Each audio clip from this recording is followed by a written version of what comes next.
நாம் நினைக்கிற மாதிரி நம்ம எர்த்தோட ஆக்சிஸ் ஒரு கிளியரான ஸ்பெரிக்கல் ஷேப்பில் இருக்காது. ஆக்சுவலி நம்ம எர்த்தோட ஆக்சிஸில் கொஞ்சம் டில்ட் இருக்கும். இதைத்தான் நாம் எர்த்ஸ் ஆக்சியல் டில்ட்னு சொல்லுவோம். அதே போல் பார்த்தோம்னா நாம் நம்மளோட எர்த்தை ஒரு 5 இமேஜினரி லைன்ஸை வச்சு பிரிச்சுருப்போம். அது லொக்கேட் ஆகியிருக்க லாங்கிடியூடை வச்சு 66.5 டிகிரி நார்த்தில் லொக்கேட் ஆகியிருக்க இமேஜினரி லைனை நாம் ஆர்க்டிக் சர்க்கிள்னு சொல்லுவோம்.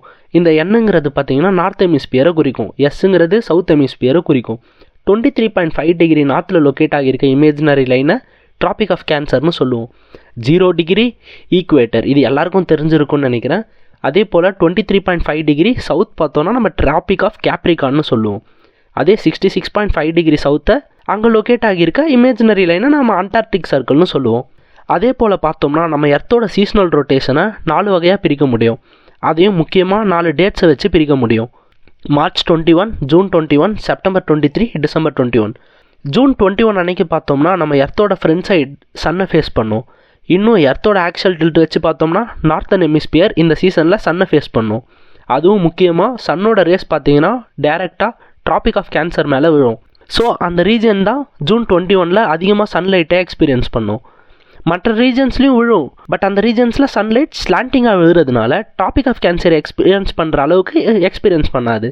அதே போல் பார்த்தோம்னா 66.5 டிகிரி நார்த்துலேருந்து 90 டிகிரி நார்த் வர, அதாவது ஆர்க்டிக் சர்க்கிள் மேலே இருக்க ரீஜியன்ஸ் ஆக்சியல் டில்ட்னால 24 ஹவர்ஸும் டே லைட்டை எக்ஸ்பீரியன்ஸ் பண்ணும். அதே போல் 66.5 டிகிரி சவுத்துலேருந்து 90 டிகிரி சவுத்தில் இருக்க, அதாவது அண்டார்டிக் சர்க்கிளில் இருக்க ரீஜியன்ஸ் 24 ஹவர்ஸும் நைட்டை எக்ஸ்பீரியன்ஸ் பண்ணும். ஆர்க்டிக் சர்க்கிளில் இருக்க ரீஜியன்ஸில் நைட் டைமில் கேப்சர் பண்ண ஒரு வீடியோ போட்டிருக்கேன், நீங்களே பாருங்கள்.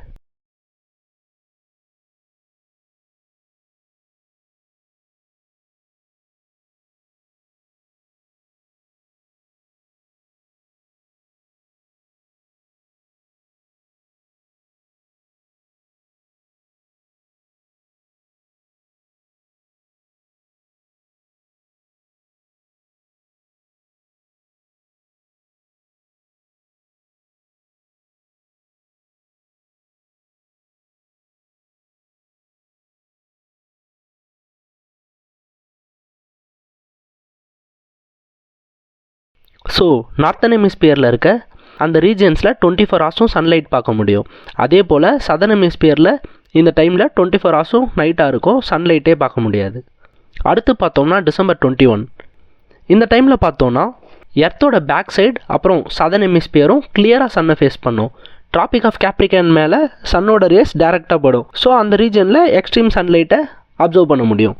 இந்த டைமில் பார்த்தோன்னா நார்த்தன் ஹெமிஸ்பியரில் ஆர்க்டிக் சர்க்கிளில் நைட் டைம் அப்சர்வ் பண்ண முடியும். சதர்ன் ஹெமிஸ்பியரில் அண்டார்டிக் சர்க்கிளில் டே டைம் 24 ஹவர்ஸ்க்கும் இருக்கும். அடுத்து ஃபைனலாக பார்த்தோம்னா மிச்சம் இருக்க 2 டேட்ஸ், அதாவது மார்ச் 21 அப்புறம் செப்டம்பர் 23. இந்த டைமில் மொத்த எர்த்தும் சன்னோட பார்வையில் வரும். ஸோ இந்த டைமில் பார்த்தோன்னா equal day and equal nights இருக்கும். அதாவது எர்த்து ஃபுல்லாக இருக்க எல்லா ரீஜன்ஸ்லேயும் 12 ஹவர்ஸ் டே இருக்கும், 12 ஹவர்ஸ் நைட் இருக்கும். இதனால தான் நம்ம இதை ஈக்வினாக்ஸ்ன்னு சொல்லுவோம். இப்போ இந்த வீடியோவில் நான் எக்ஸ்பிளைன் பண்ண விஷயங்களில் தான் நம்ம சீசனல் ரொட்டேஷன் ஆஃப் எர்த்துன்னு சொல்லுவோம்.